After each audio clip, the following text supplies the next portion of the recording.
বর্তমানে টেলিভিশনের বেশ জনপ্রিয় অভিনেত্রী পুষ্পিতা মুখার্জি।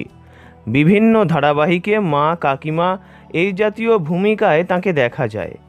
দীর্ঘ 30 বছর ধরে তিনি জুড়ে আছেন এই বাংলা ইন্ডাস্ট্রির সঙ্গে। অভিনয়ের শুরুটা ছোটবেলা থেকে, তারপর 90-এর দশকে একের পর এক ছবিতে দাপিয়ে অভিনয় করেছেন পুষ্পিতা।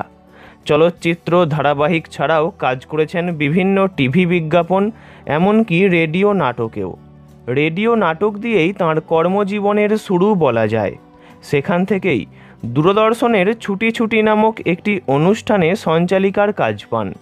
ছোট ছোট বাচ্চাদের নিয়ে ছুটির দিনে এই প্রোগ্রামটি হতো।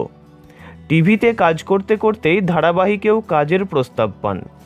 ইন্দ্রাণী হালদারের বাবার ডিরেকশনে প্রথম ধারাবাহিকে কাজ করেন পুষ্পিতা। সিরিয়ালটির নাম ছিল নবীগঞ্জের দৈত্য। সেই বছরই ভাগ্যক্রমে পরপর দুটি চলচ্চিত্রে অভিনয়ের সুযোগ পান তিনি, লাঠি এবং বিয়ের ফুল। 1996 সালে মুক্তি পাওয়া এই দুটি ছবিই ছিল সেই সময়ের সুপারহিট ছবি। আর এই দুই ছবিতে অভিনয়ের পর তাঁকে আর পিছন ফিরে তাকাতে হয়নি। পরপর কাজ পেতেই থাকেন। প্রভাত রায় থেকে তরুণ মজুমদার, মৃণাল সেন সকলের পছন্দের তালিকায় চলে আসেন পুষ্পিতা।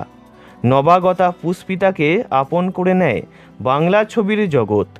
অধিকার, একাই 100, দোসর, সাথী, সঙ্গী, নাটের গুরু, প্রেমী, সাথী আমার, চাকা, আলো ইত্যাদি অসংখ্য ছবিতে কাজ করেছেন। ছবির সাথে সাথে ধারাবাহিকেও জনপ্রিয়তা পান পুষ্পিতা মুখার্জি। তাঁর অভিনীত প্রথম মেগা ধারাবাহিক মনোরমা কেবিন। এছাড়া তাঁর অভিনীত আরও ধারাবাহিকগুলির মধ্যে এক আকাশের নিচে, একদিন প্রতিদিন, অনন্যা, সোহাগ জল, কাছে আয় সই, ত্রিনয়নী, ফেলনা ইত্যাদি উল্লেখযোগ্য। সেই প্রজন্ম থেকে এ প্রজন্ম সকলের সাথেই জমিয়ে কাজ করেছেন পুষ্পিতা। তবে মাঝখানে বেশ কিছু বছর অভিনয় জগৎ থেকে দূরে সরে গিয়েছিলেন তিনি। লাইট, ক্যামেরা, অ্যাকশনের জগৎ থেকে নিজেকে পুরোপুরি গুটিয়ে নিয়েছিলেন, কারণ তিনি তখন ব্যস্ত হয়ে পড়েছিলেন সংসার জীবনে। 2008 সালের 3রা মে তিনি বিয়ে করেন ত্রিদেব ঘোষকে। বিয়ের পর সংসার জীবনের টানাপোড়েনে জড়িয়ে পড়েন তিনি। একদিকে সংসার, অন্যদিকে কেরিয়ার, দুটো দিক সেই সময় ম্যানেজ করতে পারেননি।